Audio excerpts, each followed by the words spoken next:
In this lecture, we'll be covering the common data aggregation types. Consider we had sales of 1, 2, 3, 4, 5, and 5. By doing sum of sales in Tableau, you will find that it will add up these different amounts, which comes out to be 20.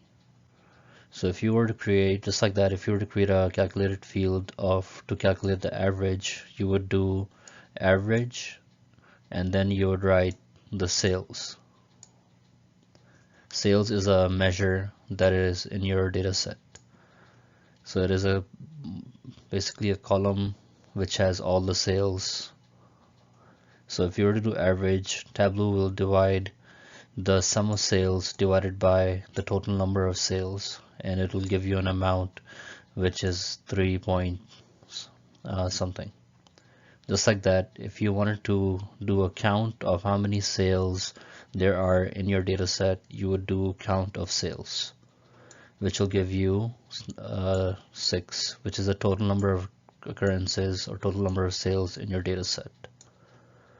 If you were to do count distinct on the sales that have occurred, so if you wanted to find the distinct amount of sales, you would do count D sales, which will give you the number 5. Since there's 2 sales that have an amount of 5, it will count all the distinct fields, which are 1, 2, 3, 4, and 5, which is 5.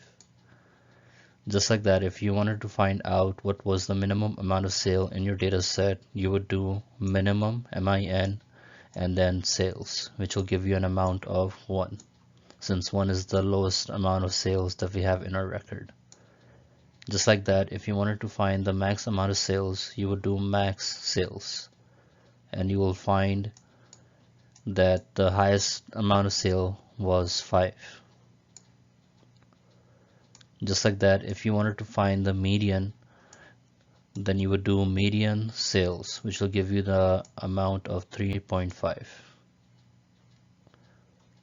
since the 3.5 occurs between 3 and 4.